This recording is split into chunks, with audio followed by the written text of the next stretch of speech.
Mais um ataque contra a mulher, mais uma onda de violência. E quem viu essa imagem desde domingo não consegue esquecer. E qualquer pessoa de bem que veja uma imagem como essa tem que ficar realmente muito indignado. A Elaine Carparros, ela há 8 meses vinha conversando com um rapaz pelas redes sociais, o Vinícius Serra. Essa é a imagem dessa mulher depois de domingo, quando ela passou 4 horas apanhando. Ela conhecia o rapaz já há 8 meses pelas redes. E o primeiro encontro foi exatamente na casa dela. E ela mesma, olha essa imagem dela antes, né? E a imagem dela depois do ataque. É muito assustador, porque ela mesma na UTI, ela conta, e a gente separou um trechinho, e ela fala de como tudo começou, e de uma forma... É sempre absurda, qualquer forma de agressão. Mas muitas vezes ela culmina, depois de uma discussão, há um esquentar de ânimos, não sei o que dizer, nada que justifique. Mas no caso dela não, ela acordou apanhando. Vamos ver. Antes de dormir, ele falou assim, posso dormir aqui? Eu falei, pode. Ele falou, então deita no meu ombro pra gente dormir abraçadinho, pra gente dormir juntinho. Eu falei, tá bom. Eu acordei com ele me esmurrando a cara. Aí ele foi tentar me dar um mata-leão, foi quando eu coloquei as mãos assim, ó, pra não deixar ele concluir, né? Aí ele me mordeu, nossa, me deu umas dentadas absurdas assim, sabe? Aí eu comecei a gritar, socorro, socorro, socorro, socorro. Bom, doutora Gabriela, o que a gente pode dizer? Por que esses casos continuam acontecendo? Lei Maria da Penha, e mesmo assim isso não para? O Brasil, infelizmente, é o 5º país do mundo com maior índice de violência contra a mulher. Esses fatos trouxeram uma comoção nacional. Eu, como promotora de justiça já há 16 anos, me sensibilizei muito quando eu vi as imagens.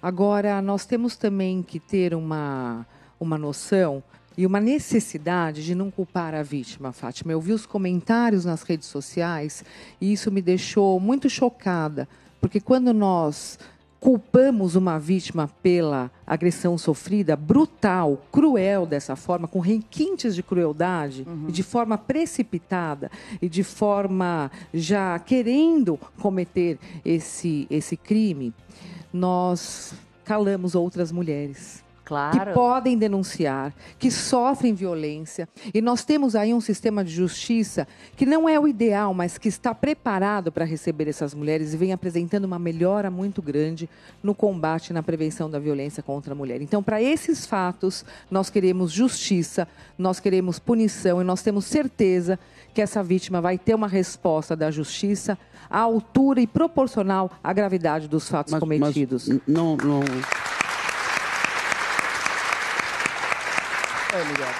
Não deveria haver uma revisão nesse nosso Código Penal, porque não há pena, né? As pessoas aqui matam e estão na rua, fazem barbaridades, estão soltas por aí. Não é? Eu adoro ter um programa chamado ID, que eu assisto, e eu digo a meus amigos, por que você vê isso? Eu digo, porque eu gosto de ver assassino sendo condenado. É prisão perpétua, né? Porque são crimes hediondos. Então você vê crimes hediondos no Brasil, as pessoas têm... Daqui a pouco, 4 anos, está na rua. No caso dele, ele está em prisão preventiva. O fato de ser preventiva já permite, pelo menos, que ele fique até o julgamento na cadeia. Né? Se fosse uma prisão temporária, porque ele foi preso em flagrante. 4 anos está na rua, né? Esse crime é um crime de feminicídio, com qualificadoras, uma pena mínima de 12 anos, então a pena deve ser mais alta, sem adentrar aí no caso concreto. Mas o que é importante também deixar claro para a sociedade é que está havendo, Miguel, um aumento muito grande das denúncias. Então, esses casos estão vindo muito à tona, a justiça está sendo feita, as penas estão sendo aplicadas. Nós temos a lei do feminicídio, que torna o crime hediondo, a morte de uma pessoa pelo fato de ser mulher. Né? Isso é importante, isso pela condição do sexo feminino, o que é importantíssimo, porque as mulheres não podem morrer e serem agredidas por serem mulher. É isso que nós não podemos admitir e isso que causa um impacto tão grande e negativo na sociedade e na visão brasileira. Doutora Gabriela falou que havia críticas, né, nos comentários, muita gente falando de por que ela marcou um primeiro encontro em casa? Ora, 80% dos casos de violência contra a mulher no Brasil são praticados por pessoas que ela conhece. Então, quer dizer, ela estaria nesses 20% porque ela não conhecia pessoalmente ainda. Agora, é óbvio que uma pessoa como essa, mesmo que ela marcasse no lugar público, ia se comportar muito bem no lugar público, esperando um momento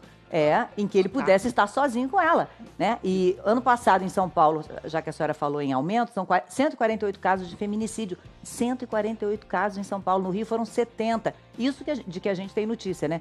Mais 288 tentativas de feminicídio. No caso de culpar a vítima, ela mesma no hospital, o irmão diz que ela já disse: será que a culpa foi minha? Quer dizer, o conflito já começa em falas ainda desconexas que ela tem. Aí ela mesma diz assim: então eu fui culpada porque eu marquei com uma pessoa para conversar, né? Ela poderia ter marcado um café num espaço público, que a recomendação inicial é que você marque num lugar público, mas a primeira oportunidade que ele tivesse de estar sozinho com ela, ele cometeria esse ataque, porque ele estava premeditado a cometer.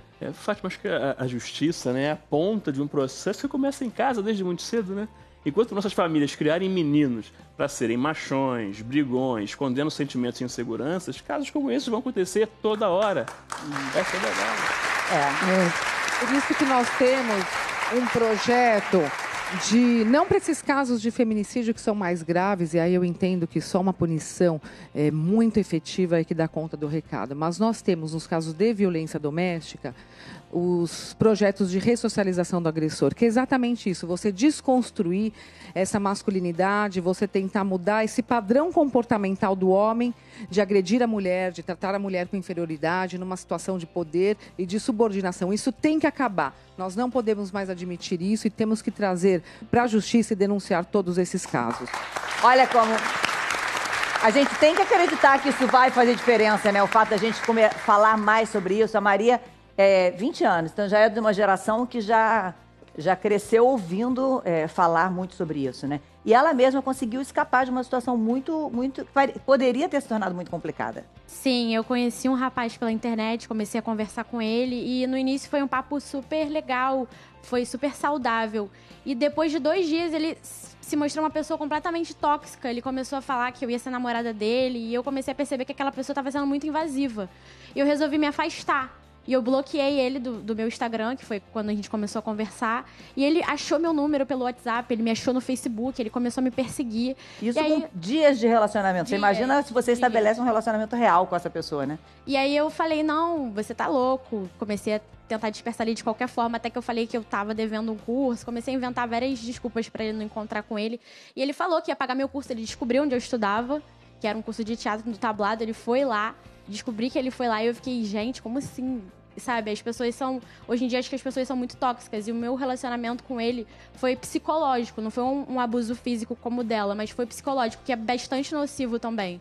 Uhum. A Vânia teve uma história. Muito obrigada. Ela foi pela rede social. A Vânia fez o conhecimento mais... a moda antiga, digamos assim, ela conheceu na praia. Na verdade, isso aconteceu há 30 e poucos anos atrás. Nem existia rede social, nem nada disso. Você conheceu uma pessoa... Eu conheci no meu colégio, onde eu estudava, no André Maurois. Uhum. E aí ele me convidou, tempos depois, né, nós nos afastamos e depois nos reencontramos. E ele me convidou para ir para uma festinha na casa do primo dele. Então, estava todo mundo em grupo, né, ali, pessoas que eu conhecia e ele também. Então, depois daquilo ali, nós realmente fomos pra festa. Quando chegou lá na portaria, ele já entrou direto. Então, como é primo dele, imaginei, né? O porteiro sabe, legal, conhece. Entrou, teve acesso livre. Quando chegou lá em cima, eu já fiquei desconfiada. Eu falei, poxa, eu não tô escutando nenhum som. Que festa é essa? Aí ele, não, é porque de repente ainda não chegou ninguém. Aí abriu a porta. Eu falei, com a chave? Eu já fiquei assim, nossa, ele tá até com a chave na mão, já abrindo a porta, e aquilo já me amedrontou. Nós entramos. Eu falei, cadê seu primo? Cadê as pessoas? Não, daqui a pouco eles estão chegando. E aí tentou ficar conversando comigo, me oferecer alguma coisa para beber. Eu já não quis beber nada, porque eu já fiquei com medo, né, do que poderia também ter na bebida. E depois disso, ele ficou tentando, né, ter alguma coisa comigo. Né? Então, a questão que às vezes a gente coloca aqui, a rede social, ela é ocupada, não é a rede social, é o caráter da pessoa, né? Com certeza. Porque ele tentou fazer alguma coisa comigo, ele tinha uma algema, ele queria me algemar, para brincar comigo com a algema. E eu fiquei super apavorada, gritei e falei para ele bem alto, e falei, olha, se você não me tirar daqui agora, eu vou gritar, vou fazer um escândalo. Eu conheço muita gente, você não tem noção do que pode vir a acontecer contigo. Quer dizer, é aquilo que a doutora falou, a questão não é nem a pessoa que é vítima, nem a rede social, porque senão a agressão contra a mulher só teria começado depois do surgimento das redes sociais, e não é isso, né? Não. Muito obrigada por contar a sua história, viu? Oi, Alessandra. Eu achei muito bacana o que ela falou e vai com o que o Miguel disse também, e com o que a doutora falou, que quando as pessoas resolvem agredir, atacar a vítima, falar, não, você é porque você estava de saia curta, porque você qualquer coisa assim, a gente tem que escolher. A gente não entende quando está agredindo o outro, que está assim, diletantemente, que está agredindo a si mesmo. Porque quando você diz a culpa é da vítima, você está escolhendo que no mundo no qual você vive, você acredita que você deve se limitar em vez de dar limite. Dar limite é você condenar alguém por uma atitude errada, né? Claro. É você gritar, porque, olha, você não vai fazer isso comigo, eu conheço gente e tal, não sei o quê. Agora, você se limitar quer dizer que você não pode ter sentimentos, você não pode se apaixonar mais. Ela não pode ter sentido uma coisa que ela teve na rede, ela fala assim, eu acho que é isso. A gente não pode sonhar mais, é isso? Pra gente não ser agredido, não pode mais sonhar. E não pode conhecer pessoas, né? Então, e outra coisa, com certeza. Alessandra, tá muito certo. Eu acho que a gente também tem que colocar ele na berlinda. A gente coloca sempre a mulher, a sociedade em geral expõe a mulher o tempo inteiro e julga, e levanta a vida da discute, mulher, né? E coloca tudo. Eu já ouvi várias coisas escritas sobre ela na rede e a gente ouviu pouco sobre ele. Olha ele aí. Ele é um rapaz que que já tinha um boletim de ocorrência por ter agredido um irmão deficiente, denunciado pelo próprio pai, que também levou um soco desse filho. Ou seja, essa pessoa, ao chegar ao apartamento dela para esse primeiro encontro, na portaria deu um nome falso. Ou seja, como é que ele alega que ele teve um surto dentro do apartamento dela, se ele já ao entrar deu um nome falso? A pessoa já estava surtada, então, né? Claramente o psicopata. Ele tentou fugir e foi pego lá na portaria. Tentou fugir, o surtado tentou fugir? Não. E agora, sem contar que para a mulher, no caso dela especificamente, você imagina, no processo de evolução de um relacionamento amoroso, o que acontece quando finalmente chega e um beijo acontece e começa a assinatura de um relacionamento, é que as áreas cerebrais que dão pra gente nosso instinto de defesa, de entender o outro como um inimigo, elas estão quietas, elas estão silenciadas. E, de repente, ela é surpreendida com uma coisa absurda. Então, até mais do que um atentado a uma pessoa, a mulher, ou tudo é um atentado ao conceito de amor. Então, isso é muito grave. Isso é muito grave.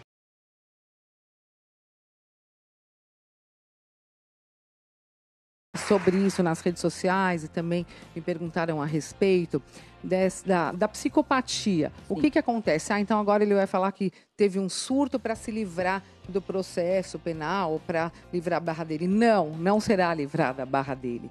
Poderá ser instaurado um incidente de insanidade em que, se for verificada que no momento do ato praticado, do crime, ele não tinha consciência, ele não queria aquele resultado, aí ele pode ser considerado uma pessoa inimputável, que não é que ela não cometeu o crime, mas ela vai ser isenta de pena, porém, vai ser aplicada uma medida de segurança, que no caso concreto, pena de reclusão de feminicídio, é internação em hospital psiquiátrico, manicômio judiciário.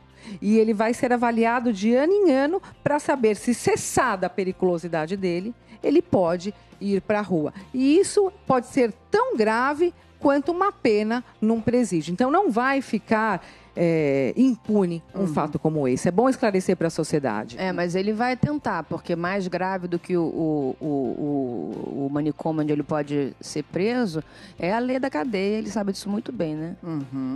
E é por isso que a gente vai para a cadeia. Nós esperamos que sim. A gente fica pensando aqui o que a gente pode fazer. Tem alguns bares que estão colocando alguns alertas de ajuda para as mulheres. Olha que interessante esse alerta que está em alguns bares.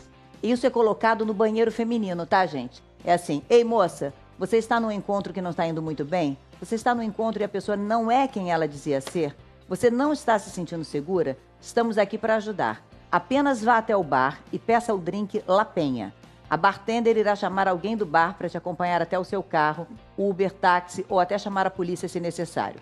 Não se cale, não tenha medo, você não está sozinha, estamos aqui para te apoiar. Genial. Esse bar manda falar La Penha. Tem outros bares que dizem, basta pedir para o garçom um drink que não tem na casa, que é uma senha de perigo. Ou seja, existem formas. E a gente, como sociedade, tem que criar mecanismos de proteção às vítimas, né? Exatamente isso, porque a gente...